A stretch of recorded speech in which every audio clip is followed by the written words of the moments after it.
বাজলো সানাই বাজলো রেশা খেলো শুভ তিথি রাজার ঘরে ছোট রানী এলো পদ্মাবতী রানী পদ্মাবতী রাজার আরো 6টি রানীর ছিল না সন্তান পদ্মাবতীর কোলালোতে মিলল সমাধান বছর যেতে জন্ম নিল 7 ছেলে 1 মেয়ে হয় খুশির আকাশ হঠাৎ কালো মেঘে গেল ছেয়ে হিংসেতে যায় জ্বলে পুড়ে বাকি 6টি রানী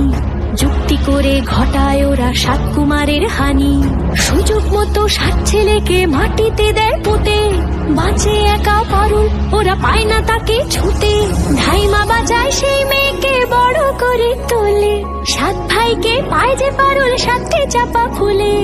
এত কিছুর পরেও রাজার বিপদ যে কাটে না সূর্য নগরে সুখের সূর্য আর ওঠে না হিংসা বিবাদ বিচ্ছেদ আর প্রেমের কাহিনীতে পারুল বোন কি পারবে 7 ভাই চম্পাকে